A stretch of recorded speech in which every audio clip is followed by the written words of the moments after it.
Hopefully you guys are ready for the demo that Solasta 2 is dropping in just a few short days. I will be streaming the demo once it's available. We'll be taking a break from our normally scheduled games to dive into this.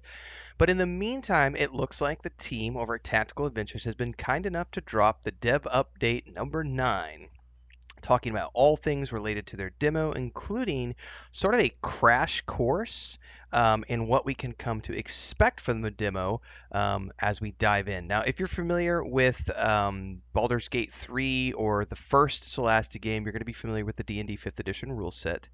But if you're not, they start off with a tutorial here on, but I don't know how to play D&D. How do I play this game? It says, you know what? That's fine. We've all had to learn one day, and we're here to make sure you can enjoy Solasta 2, whether you're a hardcore veteran or a brand new adventurer. And even though we're releasing a demo, it will feature illustrated tutorials when you come across new features or actions. And if you missed them or you want to read them again, you can find these tutorials by hitting escape, and then there's going to be a review tutorial button that we can look at. So looks like we're going to see things like tutorials on control modes, swimming, special movements, guest and companions, splitting the party, light, stealth, local maps, healing, resting, food, inventory, merchants, and so on and so forth.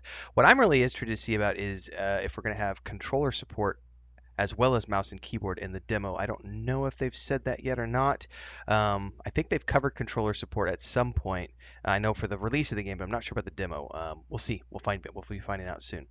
It says, just like in Solasta 1, we've enabled helpful dice by default for all new players to lessen the chance of getting long streaks of bad RNG, which we know can be very frustrating. You can feel free to disable these in the gameplay options if you want pure undiluted RNG. Just make sure you're prepared for the inevitable moment when you feel the gods have cursed your dice. We also saw this in Baldur's Gate 3, so it's nice to see this feature being used here as well. So that if you just want to have something that feels a little bit more, smooth, because you won't have any streaks, pro streaks, con streaks, you won't have any streaks at all. So helpful dice, you can have those on or off. Then we get to meet our heroes. Now, what's very interesting about this demo, and they're going to go through that in greater detail, but I'll do the skim for you guys since I've skim read this already. We're not going to be able to level up in the demo, and we're going to be playing a set group of adventures because this is just a demo of playing a section of the game. So it says, while we're still cooking up the character creator, this upcoming demo has you play as a party of 4 pre-made level 3 characters, just like in the Solasta 1 Ruins of Telema demo. Ooh, how nostalgic. This adventure should last around 2 to 3 hours unless you're rushing to the end, which we will not be doing. So expect us to get the full 3, maybe even 4 hours or more, because we're going to be exploring every nook and cranny of the demo when it comes out.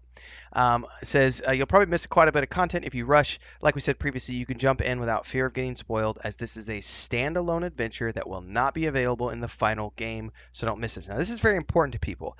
This is not, think of this as a tech demo. That's exactly what this is. This is not a demo that shows you anything from the game, as the game is still in development, and if I had to guess, it's still probably a few years out. What this is a demo that allows you to jump in and show you what Solasta is. It's an adventure with 4 characters in the D&D 5th edition rule set using the unique IP, intellectual property, that Solasta has with their game, their own world and setting.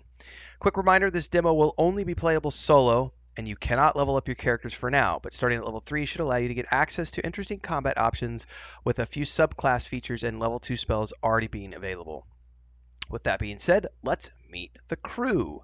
We have Knut, the Dwarven Paladin. Chances are, if you've been following along our news articles, you've already met Knut through the concept art we've shared. He's the frontliner for the party. He's sworn the Oath of Liberation, which is a brand new subclass available in Solasta 2, aimed at those who would see all slaves freed from the shackles of their oppressors. So this sounds like it's a unique subclass to their IP, which is cool. As a level 3 paladin, Knut will already have access to channeled divinity. True to his oath, his powers will help him rescue others and shake away would-be pursuers with blinding castigation, allowing him to blind an enemy afar for up to 1 minute. That's cool. Knut has a large HP pool and good armor class to prevent him from getting damaged by conventional attacks. He can also do some heals with lay on hands, etc., and then he's got Divine Smite.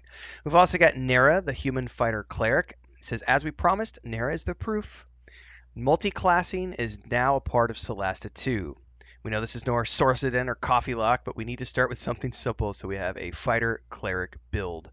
And there is a very simple level 2 fighter, level 1 cleric, getting access to both Action Surge and Second Wind from her fighter build, and the Disciple of Life passive and divine spells from her Life Cleric circle. For those who aren't too familiar with D&D Life Clerics, they have a decent health pool and access to heavy armor, and considering she's fart fighter, part fighter, she's also a frontliner that can stand her ground next to Knut in combat. Her armor class is lower than her paladin friend because she's wearing scale and not plate, but she has healing spells and second wind, which means she won't go down easily. We're also getting access to Duralis, the Elven sorcerer. Oh, we wanted something a little different from the usual rogue, fighter, cleric, wizard, which is why we're having paladin and sorcerer this time. Very cool. Also with a bow. Very, very cool. As a level 3 Mana Painter Sorcerer, which is a subclass from Solasta 1, Duralis will be your primary source of AoE damage, with access to spells such as Burning Hands or Shatter to quickly dispatch your foes when they are grouped up. And while spells are powerful on their own, don't forget the ability to use meta magic, which we're familiar with. We've played the Sorcerer as one of our characters in Baldur's Gate 3. If you haven't watched that playthrough, you can at your leisure. So we can use the meta magic to heighten spells and so on and so forth. Quick commercial break, everyone, to celebrate and give thanks to all of these amazing people who keep me on the air full time. Really appreciate the support. All you got to do is join as a member. You get access to private videos. You can also do super thanks on any upload or super chats and stickers on any live stream or premiere you see. And beyond that, don't forget we're multi-streaming over on Twitch now, so you can support over there as well. Thanks so much to everybody. Let's get back to the video at hand. Now, normally Duralis would only have access to 2 meta magic options, but in this demo we've implemented the full spectrum. So you're going to have Careful Spell, Distance Spell, Empowered Spell, Extended Spell, Heightened Spell, Quickened Spell, Twinned Spell. By the way, if you want to read through all of these at your leisure, you can pause this video here, or you can go read the blog post, because I'll have a link to this down in the description text below for those of you who want to know more information. Obviously, Duralis is not going to have a lot of hit points, but he does have the Shield Spell, and they have Mana Drain to regain sorcery points as well. And finally, we have Daisy the Halfling Rogue. She's a Scavenger Rogue, which is a new subclass for Solasta 2. Scavenger being the first opus. It's quite possible that we will change the name of this archetype in the final game, as Scavengers are not present in Neokos. Okay. As a Scavenger Rogue, she loves to tinker with her gear. Thanks to Serrated Edge, she'll inflict an additional 1d6 slashing damage to the first creature she hits every turn. Oh, that's dope.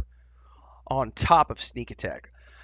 I think Scavenger Rogue just became my default class that I'm going to be playing through the first game. If they keep that ability. Serrated Edge sounds awesome. Awesome.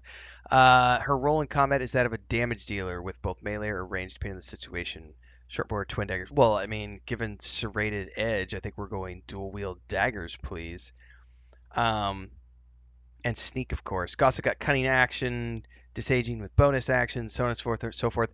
Also, there's going to be a community stream with some gameplay. Oh, so they're going to be streaming the demo on Friday the 21st on Twitch. I don't think they've actually changed this date over. This should be February 21st, but it looks like it's going to be at 9 a.m. Pacific. So for those of you who want to see some gameplay, that's going to be on the 21st. Otherwise, the demo is going to be dropping, I believe, on the 24th, if I'm not mistaken. And I will, of course, be streaming that once it's available. So stay tuned, because I loved the first game, and I cannot wait to play this second game with you guys and sink our teeth into Solasta 2. It looks like it's going to be a hell of a good time. I can't wait to play the demo. I don't care if it's a standalone adventure. It's something fun to do for a few hours. So hopefully we'll see you there when we do the live stream. Stay tuned. Daily streams on YouTube and Twitch. We got a lot of other stuff to do in the meantime. We're currently doing Avowed and Kingdom Come Deliverance 2. So hopefully we'll see you in the next stream. And in the meantime, if you haven't watched my playthrough of Solasta 1 and all the DLCs, you can find the playlist in my YouTube channel. And we'll see you in the next one. Stay safe out there, everybody. Happy gaming.